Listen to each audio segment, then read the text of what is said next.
All right, everybody, welcome back to the show. We have another special guest with us today, Mr. Kia Khadem. And if I mispronounce that, I apologize. But this man has been putting out content consistently on Instagram for a while now. Definitely knows how to help women lose weight and do so without, restrictive diets or any of the BS that has surrounded, women in fitness over the years. Mr. Kia Khadem, what's going on, man? Thanks for taking the time. No, thanks. Thank you, man. Yeah, you did pronounce it right. But I mean, if you want to do it the Persian, like the right way, the K and H make the Ch sound. You still have to go Khadem. Khadem. I could do that. So yeah. Yeah. Legit. Okay, cool. Yeah. But it was right. That's how everybody else pronounced it. Yeah. That's awesome. No, I love that. Yeah, man. So, I mean, for the people that don't know you, I'd love to just hear more about kind of your backstory, what got you into fitness and then what eventually got you into the fitness industry. Yeah. So I was a competitive tennis player all through like my childhood and up to university, up until grade 12-ish. And I wasn't the best student. I'd say like probably grade 11 and grade 9 and 10 was amazing. And then grade 11 and 12 was when I took exercise science in school, and I loved it. Like I think it was called, I can't remember what the course was called. But I mean, I've had trainers all my life through tennis and coaches and stuff. So I think they had an impact on me. But that was the one course that I just crushed and I did amazing at. And the teacher was like, hey, like you can actually study this in your university. I was like, no way. And so when I applied to university, that was the only thing. I don't know if you remember back to like how it was when you're applying here, but in Ontario, you can apply for like three universities and three different, categories or whatever. Yeah. I just did York, like Kim. That was it. I just left two other ones because I was like, I'm not going to study anything else. So that's how I got into like Can and had that interest there. But in grade 12, I also got my CanFit Pro certification, started training a few like parents of my classmates. And yeah, just started staying in personal training since. I've just loved it. That's awesome. So, yeah. What was that like as a teenager, essentially training adults in like for their fitness journey? What was that like? So it was cool. I mean, I was making $20 an hour at 18, you know what I'm saying? Like, I mean, it was pretty good. Right. So that was exciting from that standpoint, but I mean, it was also nerve wracking at times because like, imagine like, I mean, right now I have imposter syndrome, like right now, as after 12 years of doing this, like constantly day by day still.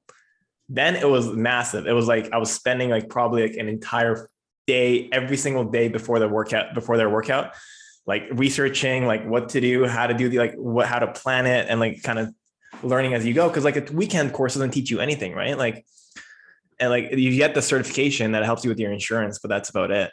Yeah. It doesn't really teach you how to train much. So it was good looking back. It was a great learning opportunity, but it was nerve wracking at times. Yeah. I mean, I think it speaks volumes to like that you wanted to do well though. I think that's a good thing. Even if it felt like imposter syndrome at the time, it's like you wanted to make sure that you were doing a good job and these people were happy and they were getting the results. So, I mean, that speaks to your work ethic, at least in that sense.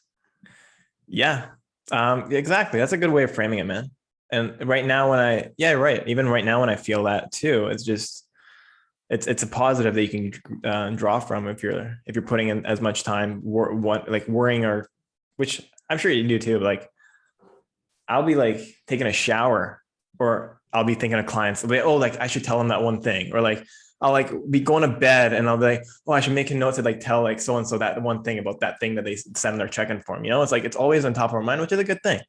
Yeah. It can be overwhelming for sure. And I think there's a line between like actual imposter syndrome and just, it's almost like you're over delivering your coaching services. Imposter syndrome. And I've had it too. And there'd be days where I'm just like, if you feel like you don't know what you're doing, like that, literally, I don't know if you've experienced it like that, but a ton of coaches I've talked to, sometimes you're just frozen. You're just like, man, like, are any of my clients even happy right now? Like there's been Mondays where I'll dread opening the check-in forms because I'm scared of seeing like unhappy clients or what's going on with them, which is all in my head because I'll open them. I'm like, awesome, this person's doing well. Okay, that's not too bad. And then you just kind of get the ball rolling, get out of your own head. I don't know if you've experienced anything like that.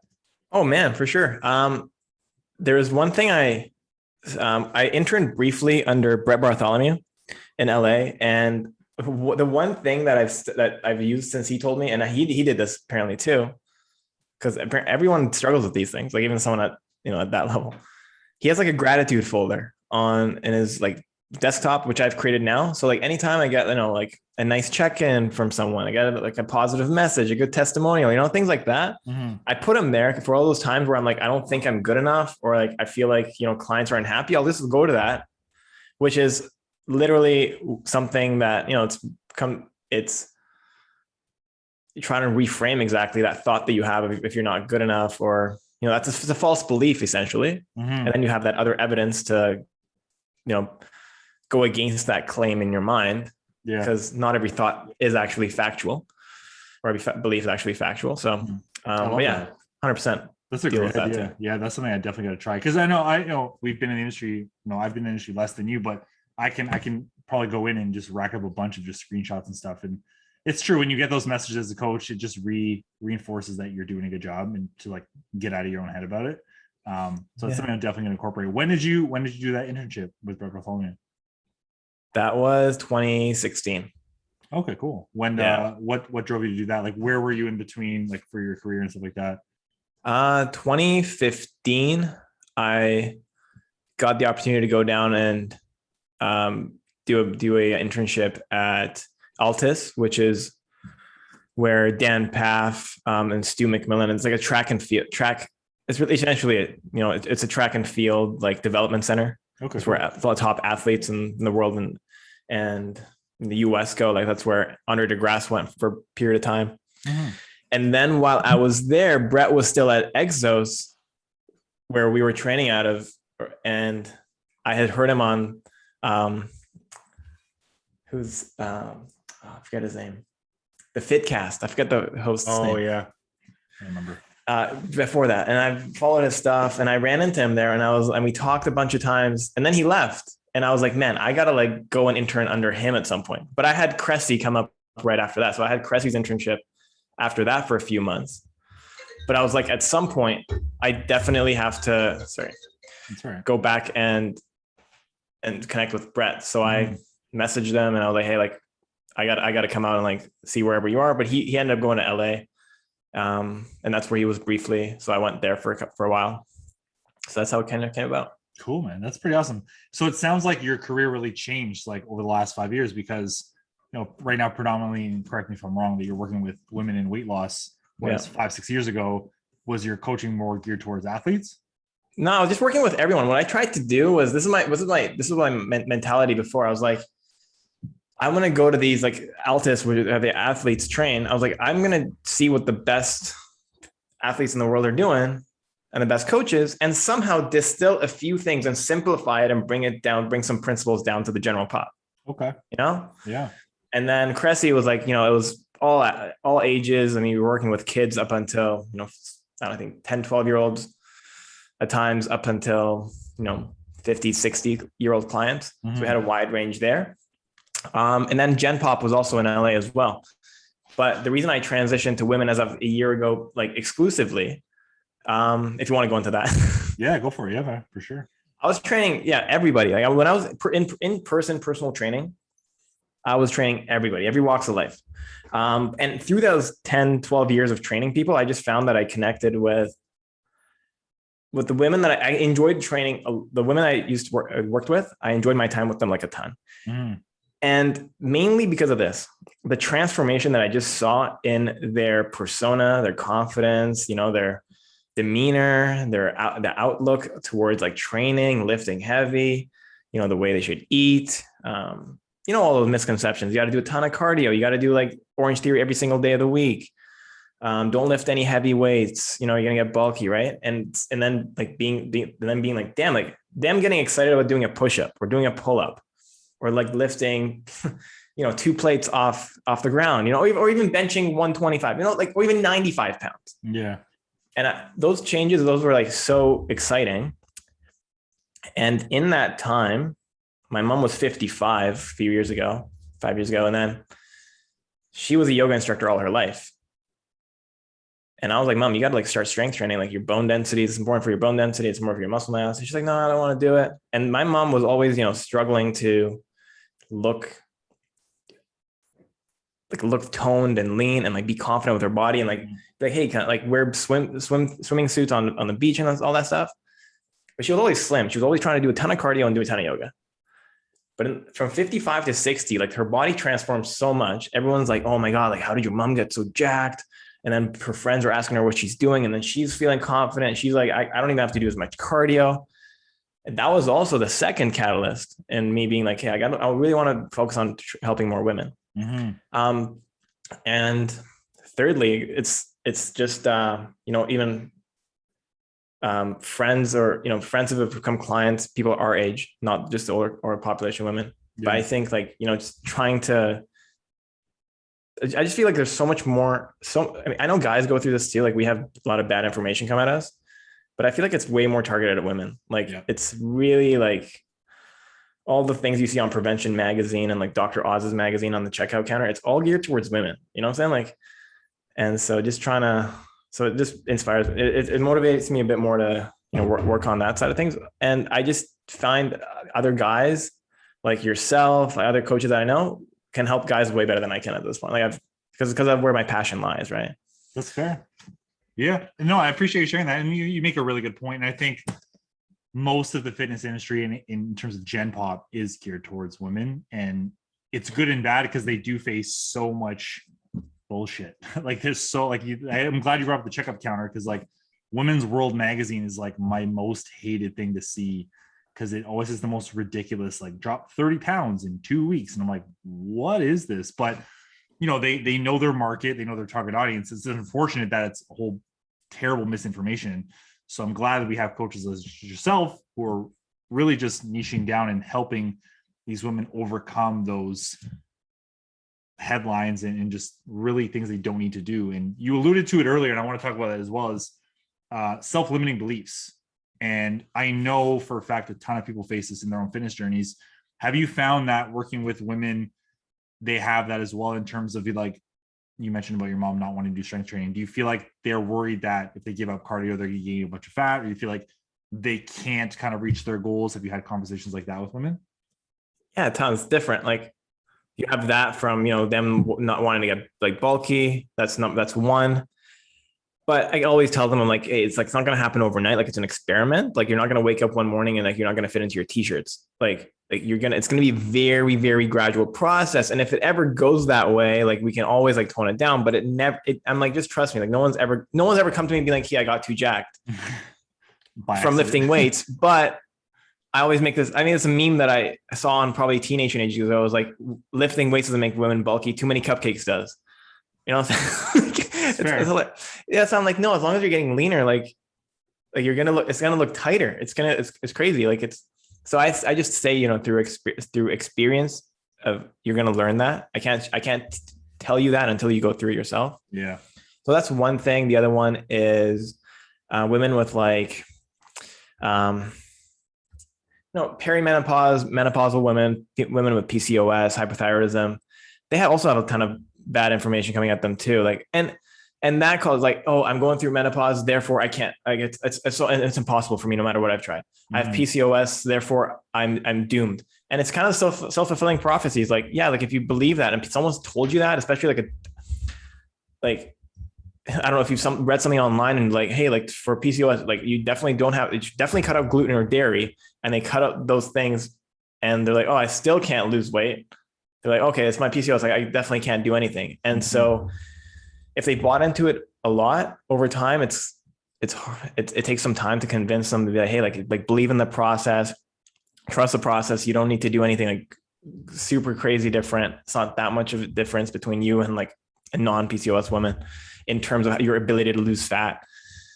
Same with menopausal issues too. It's like, it's not going to affect your ability to lose it. It's going to affect your like behaviors. Obviously it's going to affect your sleep. If you're going through perimenopause, you're not going to have this good sleep. That's going to affect your metabolism the next day. Like, it's reframing things and explaining to them that it's not, your hormones that are just keeping you stuck. So yeah, it's different for them. I wonder how it is. Yeah. I'm trying to think back to what I had as some self-limiting beliefs as a guy.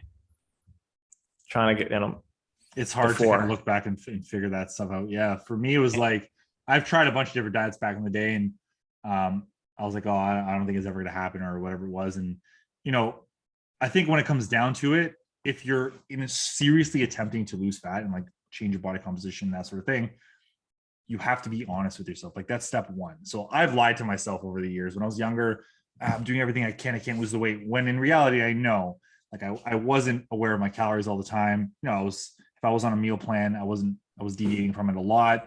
I wasn't training to my absolute best. You know, I wasn't getting steps in. Like there was all these other things, but in my experience, when I'm young and dumb, like self-realization and analyzing yourself is hard. And I feel like that's a skill that people need to learn, where it's easy to point the fingers at hormones. It's easy to point the fingers at PCOS. It's easy to point the fingers at whatever it may be, your kids or your job. But at the end of the day, you know, you still control a big chunk of the journey. And I don't know if you found that you've had to have that conversation with women as well. Whereas, you know, especially I work with parents, it's the case, you know, you have kids.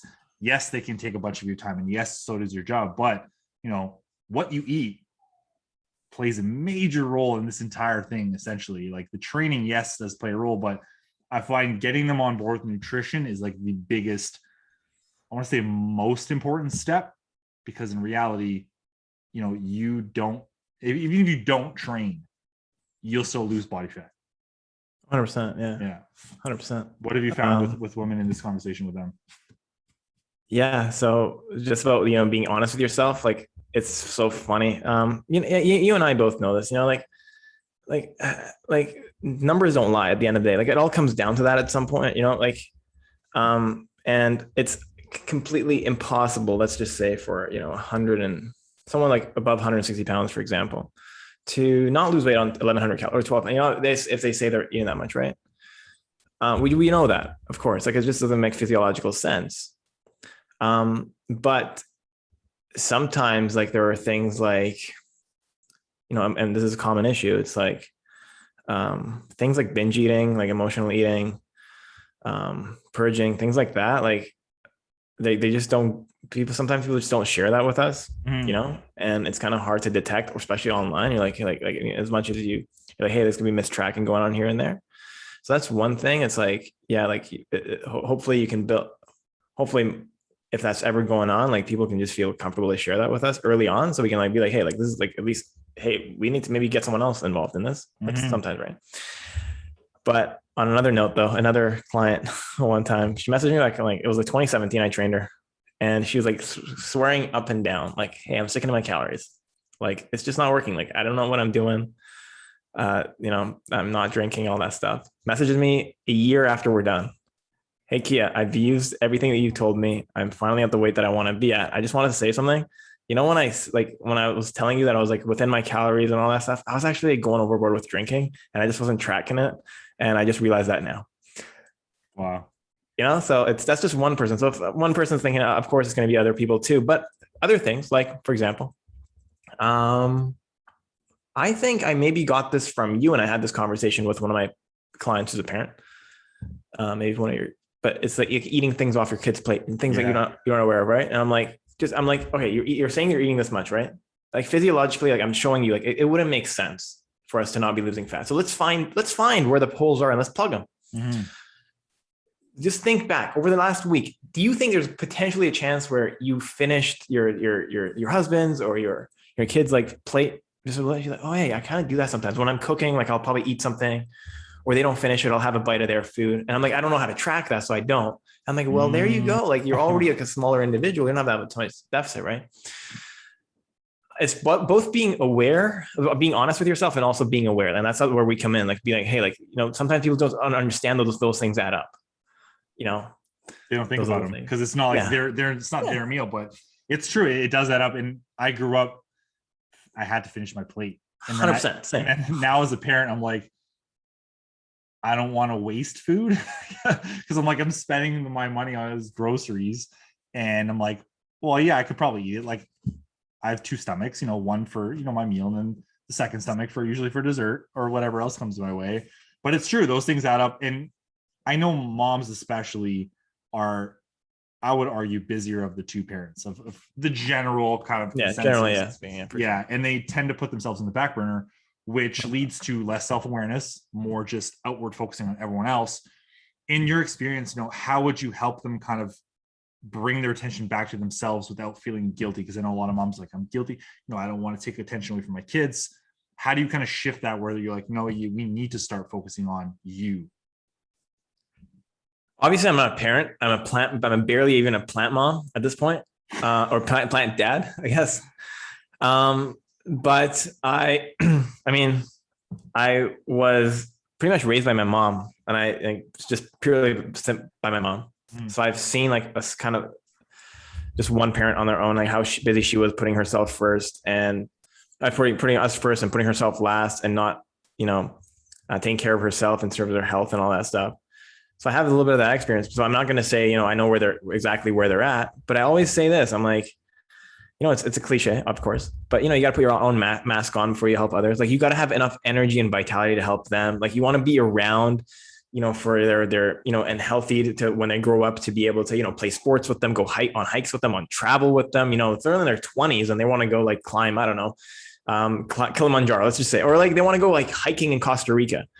And, you're not in the best shape. Like you're not even going to be that old, but you're not like feeling your best to be able to do that.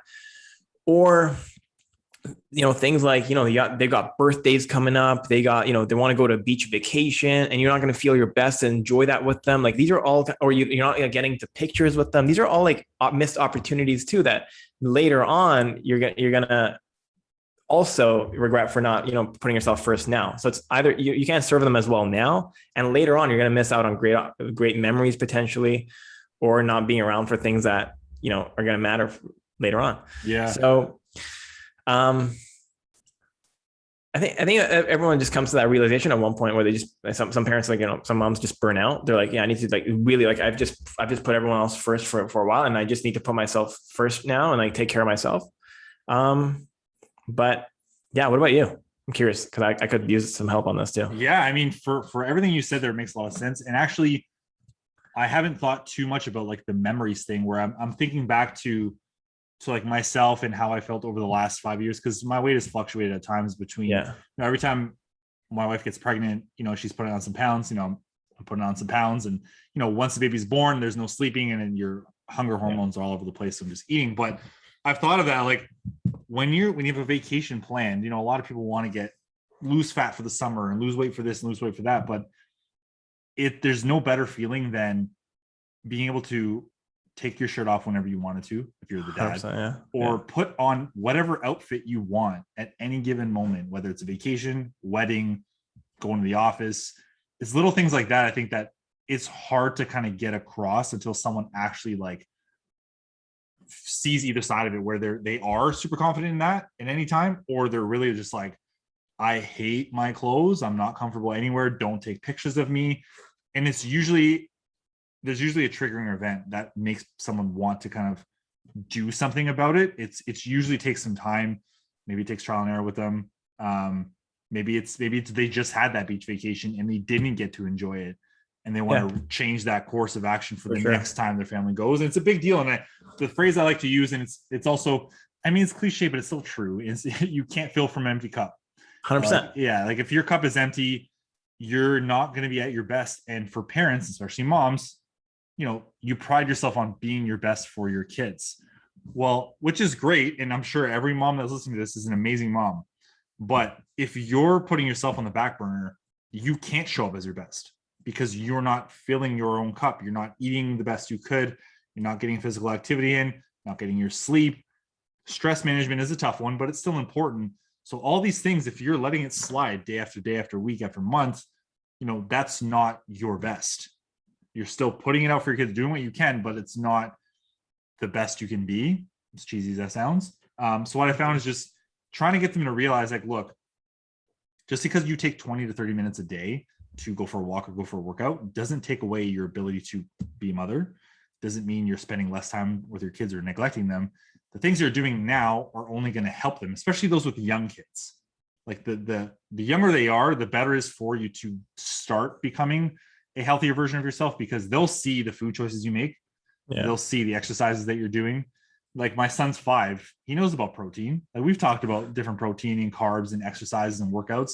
I want him to know this stuff because I didn't have that growing up. And I went through a really tough time through puberty and my teenage years and early adulthood. I was self-conscious, overweight. I don't want him to go through that. So as a dad, I'm not a mom, but I know I'm a positive influence on my sons. For any mothers out there who have daughters, it's unfortunate, but your daughters are going to be the target of a ton of advertisements, and really, really bad ones.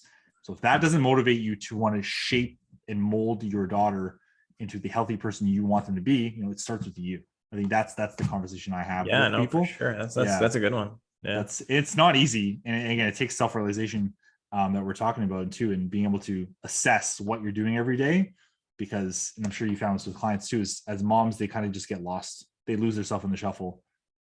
They pack all their kids' lunches. They make sure the kids are eating good. Oh, I'll just eat whatever I have, whatever I want to order. Right. Yeah. It feels like, you're getting pulled in all directions especially if you're like, even if you have a busy job, but if you have running your own business, you got that to take care of. That's another baby kind of in a way, as you know, and then you got your other kids, and then you got potentially your partner. But yeah, you're right. Women are I would say are definitely busier at home, and moms are busier at home, or just busier in general in the family most of the time. So, but I made a post today. I was like, man, like it doesn't even have to take. The thing is also, I think most people who tend to put themselves last and they're like, I'm not going to do anything. They also think that it's going to take so much more time. Right. Mm-hmm. Like if you and I know you for sure do, but if they learn the strategies that don't take up as much time, like, hey, like you're already eating breakfast anyway. Like you're driving to Starbucks to get, I don't know, whatever on the way. That's 15 minutes of your time. Probably you're spending that time anyway. Let's just make something else. You know what I'm saying? That's going to be more in line with your thing. You're spending, I don't know, 20 minutes cooking that thing. Well, let's just change the ingredients. It's still going to taste good for your family too, but just increase that portion of that one thing that obviously is going to be the protein and the veggies. Yeah. Increase that, right? But people think it has to be this massive thing where I have to go on a meal plan.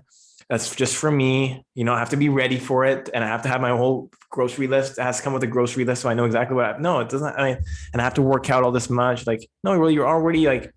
I'm sure that's probably the hardest part, finding enough time to work out for most, right? And again, that comes down to what I say. It's like, do you brush your teeth every day? Like, okay, why do you do it? Oh, I don't know. I just do it. Okay. Like, you do it for your teeth. You want to keep your teeth, right? Okay, sweet. Do you want to also maintain your body? Okay. Well, like movement every day is kind of like brushing your teeth for your body. Let's just start with 15 minutes a day. Can you find 15 minutes anywhere out of 24 hours? Okay. Obviously it's not going to get you amazing results, right? Let's just be clear. Like 15 minutes is going to be good. It's going to it's not going to be amazing. It's going to be a great starting point. But if you can find that 15, you're gonna do half an hour. Most people are. Yeah. And then if you want to go a step further, you can do more, longer now. But you can't find the time. It's just about forgetting that it's going to take a ton of time on the nutrition side of things, and then the exercise piece. Yeah, you have to find some time. But most people I think can do it. It's just about finding where the leakages are too in their time. Love that. Yeah, and the nutrition part. I'm glad you brought that up because everyone's eating every day. And that's just it. Like if you're going to Starbucks to get a coffee and maybe breakfast, don't get the coffee cake, get the egg whites. Like you're going there, you know what I mean? You're going there anyway. And sometimes in the moment, it's just those decisions where, oh, I just want the cookie or I just want the cake. Well, like, no, like a more disciplined individual, someone who wants to improve their health, will go for the protein-based option. And something I love doing for clients, I don't know if you do this as well, is I ask them, I'm like, look, if you're eating out a lot, tell me where you're going. And I'll scour the menus for you. I'll look at the best options and I'll send you a list of what you should be getting, because it's easier for us to say, hey, look, you can still go to these places, but here's what to pick instead, rather than you're never allowed to go to Chipotle, Starbucks, Freshie, any of these places ever again, because that's ridiculous. Yeah. Right. That falls in line with someone hopping onto a meal plan and eating the same 12 foods every single day. Right. It's more just finding ways to optimize their lives. And I tell people all the time, like, I'm not here to overhaul how you live, but I'm here to help you optimize it in terms of your health and fitness, making healthier choices. As you said, make the time. If you're spending 20 minutes cooking 3 chicken breasts, spend 20 minutes cooking 6 chicken breasts. Like you said, you're not spending any more time. You're just buying a little bit more chicken breast, which means, maybe your budget is a little bit higher in groceries, but you buy less of the highly processed, high fat, high carb foods that, we all thoroughly enjoy. Yeah. What would you say? So when it comes to like time management, what's your strategies with people, especially, if it was moms or not, like, how do you help them kind of see that they can make that time? Like, what do you do with them? Most common one that comes up with is really with exercise. And some people are like, hey, like I can't get a full, 40, 45 minutes in of the workout, right? 30 or 35 to 45 minutes, depending on how long their workout is. I'm like, cool. Like, well, you can and I took this from Jeff Gerbitz at Bang Fitness, the workout snacks. And I'm like, hey, like you got 3 supersets in your workout. Do one of the supersets at, in the morning, do one at lunch, so there's a bunch of my clients do that. Like they'll break up their workout throughout the day. Okay. Is it going to be ideal? Probably not. Is it going to be horrible? No. There's a spectrum, right? Like it's still good. It's still really good. You got the workout done. You're still going to get stronger. You're moving. The total amounts of sets that you did in the week is still there. Yeah. Maybe the metabolic effect of like, you're waiting too long to work the muscle group again is a little bit lost. That's fine. So you can do that sometimes. Other things with time management. Again, I'm like, hey, like how much are you spending on eating out, over the course of during the workday? And they're like, oh, okay, $15. I'm like, oh, cool. Like get a meal delivery service. It's like, there's the great ones that deliver for it really comes out to $12 per meal. Okay. And it's solid. Like it's solid macros, tastes great. Like, why don't you just spend money doing that? That way you just take it with you. There's no more time invest and you're actually getting what you want. So that's time saved there. But other than that, people just don't know like quick meals that they can make. I'm a lazy eater. Like, I don't know if me too. Breakfast. Yeah. Like breakfast is like Greek yogurt, protein powder, peanut butter, and all brand cereal sometimes. And this morning it was oatmeal and egg whites and peanut butter and fruit. Like, that's my 2 staples of breakfast. It's lazy stuff. So I think people make it too complicated. So if they know some simple solutions like that, it's good. And then of course the tracking. I mean, that's the big elephant in the room. That's the one where everyone's like, I don't have the time to do it. And then I also don't think they know all the features of like things like MyFitnessPal, where you can copy for the entire week. You can copy what you had for breakfast today for the entire week. Yeah. If you don't feel like having it and you want to go to Starbucks, cool. Well, you go to Starbucks, you had planned a 350 calorie, 400 calorie breakfast.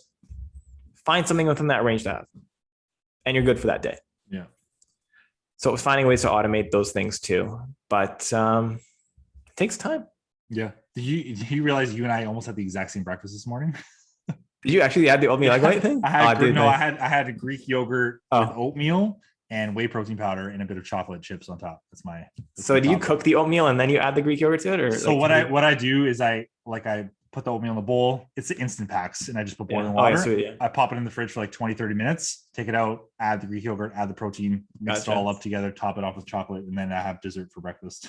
Nice. No, that's solid. Yeah. That's good. And I think you're right. Like people do think there's like a secret sauce or magic meals and things that have to be had or just super complicated when really, like, I tell people just pick 2 proteins that you like, pick a starch or 2, add some vegetables. And if you want to do a meal prep, that's an easy meal prep day. Other than that, there's literally endless options you can have with oatmeal, yogurt, eggs, egg whites, different meats, vegetables, fruits. Like it doesn't have to be super fancy or complicated, but I think people like to make it so because they want recipes, they want variety. And I think there's something to be said about being repetitive, where people have a really hard time being repetitive. And I've said this to clients before, and I don't remember where else I've said it, but at the end of the day, fitness results, getting them isn't sexy. It's a bunch of repetition. It's doing the same thing all the time, more often than not, because it's consistency, right?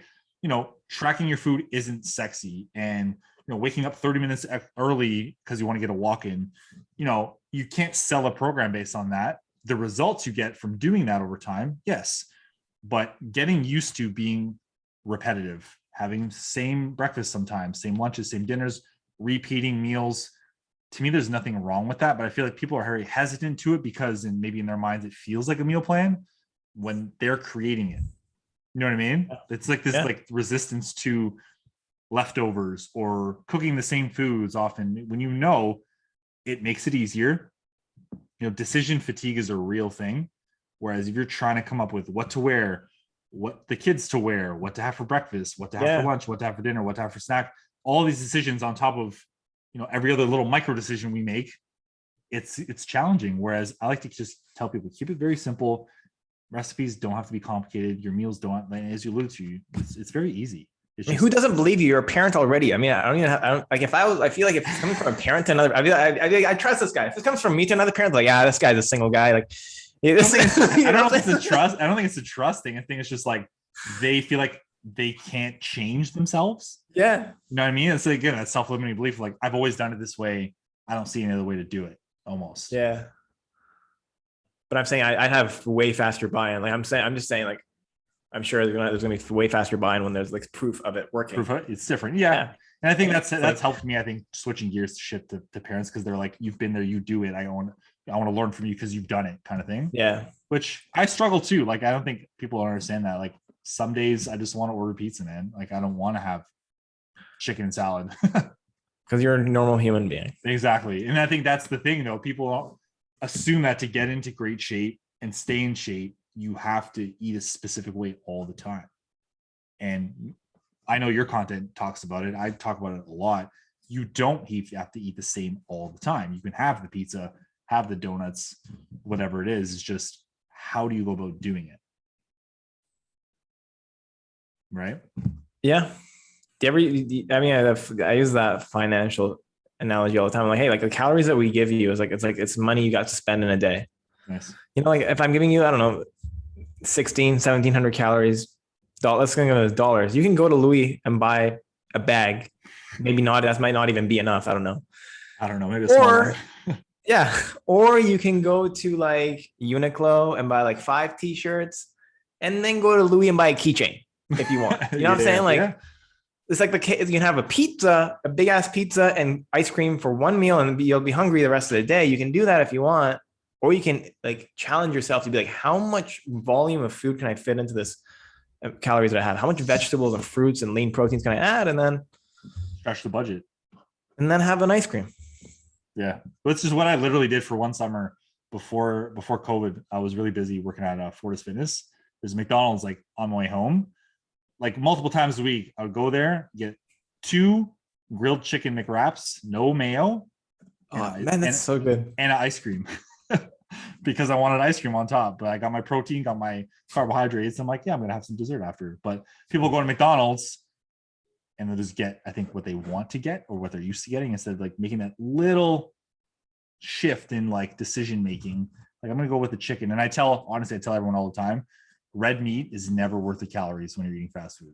Never. Because it's never lean. It's always super fatty. That's so true. Yeah. So I'm like, it sounds boring, but like, if you're going out to eat at a fast food restaurant, go with the grilled chicken. That's a good one. That's a good rule. Yeah. Because I've looked up calories for so many places. I'm like, I can't recommend a burger that will yield 30 grams of fat. Like, it's a waste, because you're going to be hungry after anyway. And then you're going to try to like make the rest of the day fit, which can be super tough with like 20 grams of fat for the rest of your day. Usually it's not worth it. Yeah, for sure. Yeah. It's a good one. I'm going to keep that as a rule in my head too. Love it. What, with the women you're working with, what do you find is like their vice? Is it wine? Is it chocolate? Is it just eating fast food, takeout? I know Uber Eats has been super popular since COVID. No, it's the biggest, I think the struggle is like weekends now, especially with things opening up, with now that pretty much opened up, and like social events and socializing. Sometimes plans go out the window. Like, it's like, hey, like I thought we were like, for example, I know it's changing the topic, but there was no specific vice. I mean, not really. Everyone's kind of different, but it's the biggest downfall isn't really during the week for most. It's really the weekends. For most, if we're looking at it, it's not the ice cream that they're having during the week. It's not the wine they're having during the week. It's just like they go way over their calories, like on the weekends, or they just go off completely off plan and they just don't track anything. And then what happens if you're not tracking anything for that day, you're subconsciously just going to eat way more because you're like, I'm going to start on Monday. And then we have no way of like helping you because we don't know what the actual calorie intake was that day of that week too. We don't know if we should bump it up, keep it the same, whatever. Right. That's a whole other thing. But things that come up. It's like, like one client was going to a restaurant. She already planned everything that she was going to eat then, but then they go there and like, hey, let's all get shareables. And she's like, oh God, there goes my plan. Right. So it's, that's the biggest one. And we just try to come up with strategies over time. Like, hey, every weekend becomes practice. So what I do is I just give them a bigger budget over the weekend. Like, I don't care if their fat loss is a little bit slower. Obviously, the deficit's not going to be as big for the week, but at least they feel good that they haven't gone over it, or they can still enjoy it and still make progress, rather than be like, shit, I got this much, and there's no way I'm going to be able to hit that over the weekend. What about you? What do you find with parents? Yeah, the weekend, same thing. And I fall in the same boat where weekends, I think it's just because you're not in a routine. Saturdays are very different. Kids are home. Yeah. If you have two school-age children, you're going out, you're doing other things. Like Sundays are a day which is funny because we meal prep. We cook for the week. So Sunday night should be an easy dinner of the food we already cooked to come for the week, like the proteins, the vegetables. But we went out on Sunday, and I was starving for whatever reason. And it was like 3:00 in the afternoon, and we were 5 minutes away from a pizza joint. And I'm starving. I'm like, I can't wait till 6:00 or 5:30 to eat. Like, let's just order pizza and grab it on the way home. So that was my unplanned kind of, I went overboard on Sunday, but the balance in there was I didn't have a heavy breakfast, and I didn't have lunch at the time, because it was just like, I think I had the yogurt bowl for breakfast, which is like 400 calories or so. And then the pizza lunch dinner, which was like probably like a good 1,200 calories. I was still around my budget for the day. My protein was super low. I think it's when at the end of the day, like with the shareables thing, I think in the moment it can be very stressful for that person. But and I'm sure you're doing it, helping them with like strategies to be mindful in the moment and not just saying, hey, screw it, like I'm going to eat whatever. I think they'll still be okay, because what can happen if you're not working with strategies, or someone's like meal plan only, they'll get thrown a curveball and they'll have no clue what to do. And they'll be just like, you know what? I'm going to eat everything. I don't give a shit. Let's just eat. And then I'll start on Monday. But I think like you said, like there's strategies for every person, depending on who you are. For most people, I do like to give a bit of a buffer on the weekends too, which means sometimes during the week is a little bit lighter in calories, but it works for most people. It's not like we're starving them or anything like that. It's making them feel less bad for going over on Saturday or Sunday when they have a bigger budget to use on Saturday or Sunday. I think that to me, that's my favorite one. And I helped a woman. She wasn't a parent a few years ago. She was out every single weekend. She wasn't a very big woman. She didn't have a lot of fat to lose, but that was holding her back. All it took was switching to like the 5-2 method. It's just extra calories on the weekend, have a blast, a little bit less during the week, but she felt good still. She lost the last 10 pounds in no time. It took her like 3 months after that. It was great. Yeah, that's the thing. People get hung up on like the daily thing. They're like, oh, I should have, or the food. Oh, I had pizza yesterday. Who the cares? One. That's it. You had pizza? Like that's food. That's literally water, wheat, and cheese and tomato. And it's just formed in a thing that's called a pizza. If you had it any other way, would that be fine? It's like a cheese sandwich. Yeah, you had a cheese. That's literally all you had. I think that's it. So like when it comes to those women you work with like maybe they went overboard with like, oh, I had a pizza, like I feel so bad. What do you do in terms of like, I don't want to call it damage control, that sounds bad, but what do you do to kind of bring them back to center and be like, not feel so bad about it? How do you approach that? Well, first off, it's like, I just get like, they're like, oh, should I cut carbs today or should I go lower calorie today? I'm like, no, you just go like back to the plan. Like, that's literally it. Like, then I like to like logically like break it down. Be like, okay, like if you went over your calories yesterday by 500, all right, cool. Like our deficit is like this much. For you to even eat at maintenance calories is like this much, right? That 500 still keeps us under a deficit. Now, hypothetically, let's just say that you went 500 calories over your weekly budget. Okay, that's like what? How much over did you go over per day? It's like what? I don't know. Don't do math. Do it. Come on, tell me, John. What's it? 500 times 7, 3,500, my guy. No, divided by 5. Divided by 7. If they go over by 500 one day, one day divided by 7 is like not even 100. It's like cool. Like it's not going to make that much of a difference. And if you went 500 over your maintenance for that week, hypothetically, you gain what, 1/7 of a pound. Like great. Did you enjoy your time with them? Like, is that worth your weekend with your friends that you just like got shit faced and you guys like, or didn't, or just had like a pizza party? Was it worth the 0.7 pounds for that 1 week? If it happened. And it didn't, by the way. So that's not even, it's a hypothetical. That's the thing. Yeah. And that's good. I'm glad you brought that up because it does come down to numbers. And I think that's what people, they associate, oh, that food is bad. I made it worse. I overate. And all I ask them, I'm like, look, if you're going to overindulge, I'm not going to eat you hell. I'm not going to judge you. I'm not going to shame you. I just want to know the numbers, like track it all. Yeah, if you hit 3,000, if you hit 4,000, I just want to see, because then we can actually know, like, did you go over for the weekly calorie allotment or not? And something that started that for me was watching my brother do it. This guy would have like, I don't know if he called it a cheat meal or not. He would just eat. He would have 4,000 calories in a day. He would track every single calorie. And I was like, and that's great because you're being honest with yourself too. Because if you don't know, one slice of pizza could be anywhere from 200 to 300, 350, maybe, depending on the size of the pizza. It's really not that bad. So everyone, people ask me like, oh, I don't know how you have donuts every weekend. I'm like, if my calorie budget is 2,500 and I have 2 donuts, there's 600 calories. I still have a lot of calories to work with after that. And that's the ifs. And that's if I didn't give myself a bigger budget on Saturday. Yeah. Like there's more to it than those meals in isolation. I think you made a great point. It's just pizza and you enjoyed your time. Yeah. And you didn't do any damage to yourself or your results or your progress. Right. So I think it's the mindset behind all of that.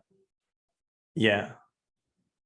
Some clients forget that, like, if you go over your, but like when we put them in a deficit, just because they went over that, fat gain doesn't automatically start there. Like there's a buffer. There's a buffer, right? Like, will you just close that gap a little bit? Maybe. Yeah. You drove a little bit slower for that block. Like it's true. Yeah. You didn't go on the highway for that one. It was just a side street. Yeah, exactly. You were driving on Eglinton Avenue for a little bit. That's where I live. Don't make that joke. I live south of there for so long. I'm still going through that pain, man. Come on, it's too soon. Sorry, I had to drive an hour north to get away from that.